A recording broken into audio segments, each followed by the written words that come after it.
Oh. Next tape, April's voice. April Boy Regino, nagsalita na tungkol sa sakit niyang prostate cancer.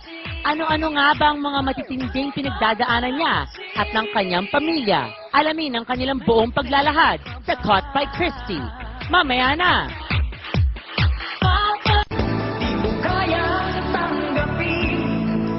Sakol niya ang puso ng kanyang mga tagahanga dahil sa kanyang tago sa pusong mga kanta. Matayog at malayo ang nilakbay ng kanyang karera noon na umabot ng mahigit na 10 taon. Subalit tila naging palaisipan sa kanyang mga tagahanga ang biglaang paglisan niya sa bansa. At kamakailan lamang, napabalitang dumaan siya sa isang matinding karamdaman. Ang buong kwento kaugnay nito, ilalahad mismo ng karamay at kaagapay na misis na si Madel at ng cancer survivor mismo, April Boy Regino. Ito ang Caught by Christie. Sanay ako sa inyo mag-asawa nung nasa Amerika kayo na kinukwentuhan nyo ko kung ano nagaganap sa inyo. Napansin ko lang, ngayon ko lang naalala, year 2009, towards the end ng taon na yon, na nahimik kayo. May matinding problema pala, Madel, nung panahon na yon. Ano na siya parang butot balat na. Akala ko, nalalata, Marami nangihina. talaga akong nararamdaman. Masakit na yung mga buto. Oo. Hindi ko alam kung bakit. Tapos may lumabas ng dugo. Sabi ko, iba na to parang natatakot na ako. At ikaw naman, ng mga panahon na yun, April Boy, hindi ka talaga nagsasalita kay Madel at sa mga anak mo. Ayokong malungkot sila sa mga nararamdaman ko. Kapag sinasabi ko, okay ako. Pero totoo, hindi po ako okay. Kasi po, alam ko na po na may sakit ako. $10,000, napakalaking pera. Siyempre, kahit may pera kayo, naisip niyong pumila sa ospital. Ano nangyari nun? May nagturo sa amin na magpunta kami dun sa yung gobyerno nung sa health. Las Vegas. O, sa Las Vegas. Ginawa namin, aga-aga na, madaling araw, nakapila kami dun. Pag nung interview sa kanya, hinihingan kami ng dokumento na yung yung sino yung sa kanya, nag-support. Hanggang tinawagan namin nila, attorney namin. immigrant tayo na merong nagpapunta sa Nag-sponsor. Sponsor. Okay. Hindi ko nila alam na self-petition po ako, na talaga nagpunta po ako doon sa US. Sinuporta ko po yung sarili ko.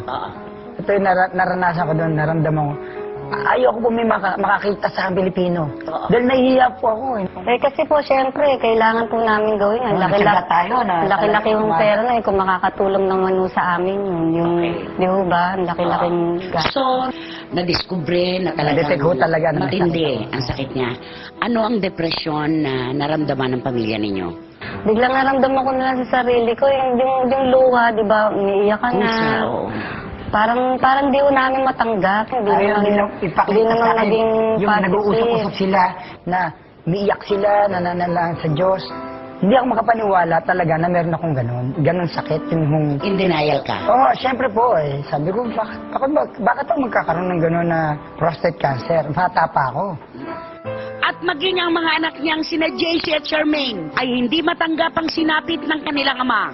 Noong una, hindi namin matanggap talaga na si Daddy nagkaroon nga ng ganong karamdaman po.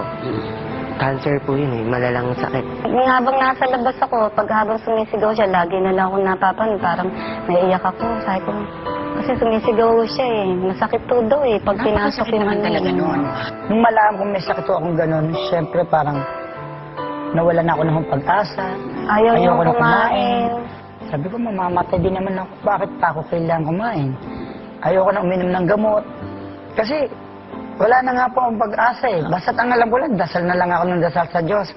Sana pag kinuha ko, gano'n. Sana yung pamilya ko maayos. Kasi Madel, matapang ka, kilala kita Sobrang tapang mo na yung panghihina ng asawa mo kadalasan, humuhugot siya sa'yo. Kasi nung panahon na yun, sabi ko sa kanya, tumawa ka, ngiti ka, kasi ayaw ng Diyos ng ganyan, sabi ko sa kanya. Sabi ko, lumabang ka, kailangan yung faith mo, strength talaga, buhay. Para pag nanalangin ka sa kanya, walang sa pananampalataya, gagaling ka. Parang katapusan na ng mundo noon para kay April Boy na humantong pa sa mga sandaling tila naghahabili na siya sa kanyang mga anak. Sabi ko, anak, Gusto ko talagang matupad din yung pangarap mo maging singer ka. Gusto ko yung maging recording artist ka rin. At para suportahan ang pangarap ng kanilang anak na si JC na maging recording artist, bumalik si April Boy sa Pilipinas noong January 27, 2010, matapos ang halos isang taon sa Amerika dahil na rin sa panghihikayat ng kanyang asawa. O yung pag-uwi namin noon, biglang, yung kapatid ko kasi alam na may sakit siya, umiiyak ako Naano ko dun sa kapatid kong babae, dun ako nag-aano lagi. Tapos sabi niya, ate, painumin mo si Kuya April ng Pure Barley. Doon gumaling si Maritoli sa cancer Maritoli din. Fernandez. Oo. Oo. Natagpuan ninyo, ilang buwan mong ginamit? Mga 3 months, sabi ko, mahal, lumalakas ako dito. Mga ilang buwan pa, tinigil ko na yung maintenance ko ng lahat ng sakit ko. Ayon sa mga doktor, malinis na raw sa prostate cancer ngayon si April Boy. Sa edad na 50, tila nabigyan ng pangalawang buhay ang kilalang jukebox singer. At bilang pasasalamat sa Diyos, lingguhang nagba-Bible study ang kanyang pamilya at ang kanilang mga kaibigan sa kanilang tahanan.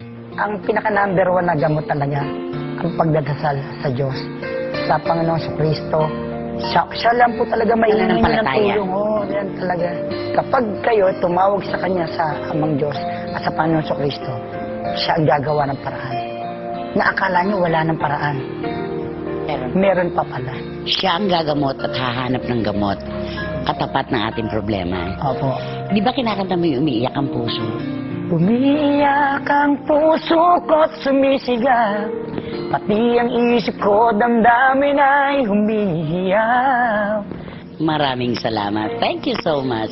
Maraming salamat po.